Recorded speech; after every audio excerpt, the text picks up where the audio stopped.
Hi everyone and welcome. Welcome to those of you who are returning and have watched my previous videos. I appreciate it. Thank you. And if you can subscribe and hit that like button, that'd be awesome. So what will we talk about today? Let's see. We could talk about Trump. I know. That's been like the topic of pretty much all my videos. And it could keep going that way.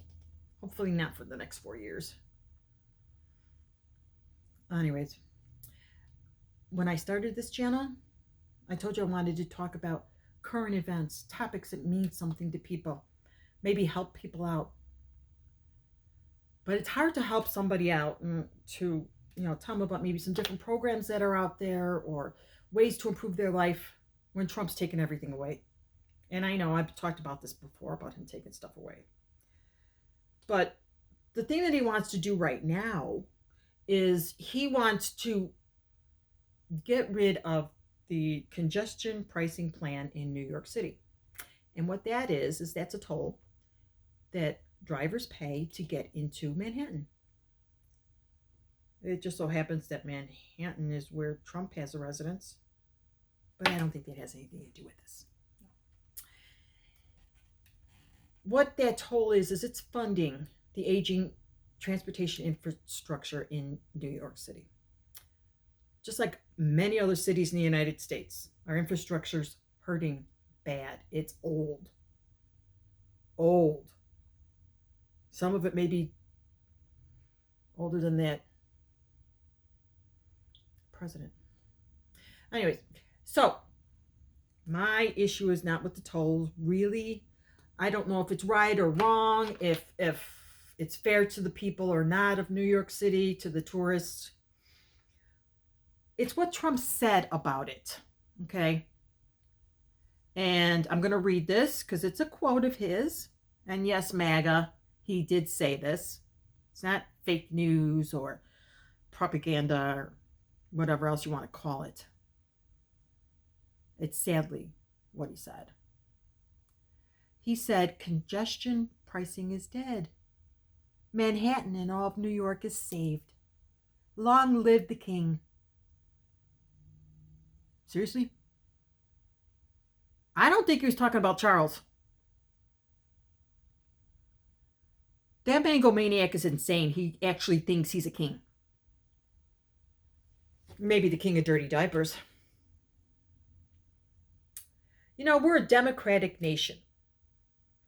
We are not a monarchy, dumbass. Yeah, it gets me heated. Yeah, it gets me worked up.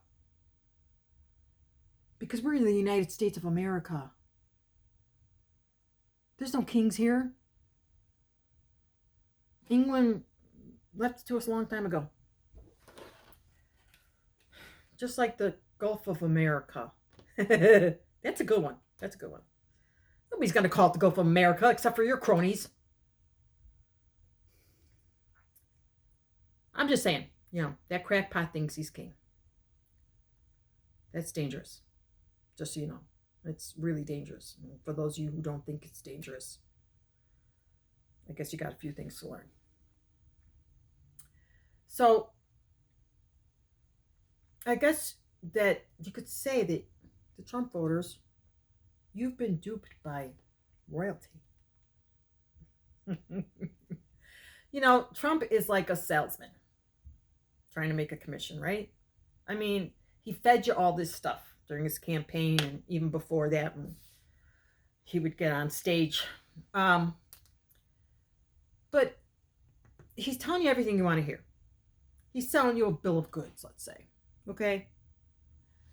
With lies, exaggerations. It's like you fell for it just like you would, regret overpaying for a car. Because that salesman at that car dealership was just a real smooth talker. And he got you. Okay? That's what Trump's doing. But his latest too is that he said he's going to share the wealth. All these programs that he's cutting off for everybody, especially for the poor people, kids, elderly, people who don't have medical insurance, people who are going to go hungry. I've already talked about all that, but he says that he's going to save a lot of money doing that, like billions. Him and Elon, his buddy. It's a little bit of a weird situation, if you know what I mean. But he said he's going to share it with Americans, okay? So he's going to be sending everybody money, 20% of the trillions of dollars that he's going to save from cutting everybody off. And there's a lot of Trumpsters that believe this. He's not going to do that for you. He's not giving you anything. Trump doesn't give, he takes. Remember? Trump is all about Trump. So, the king is out to screw you. With that, I'll say goodbye. See ya.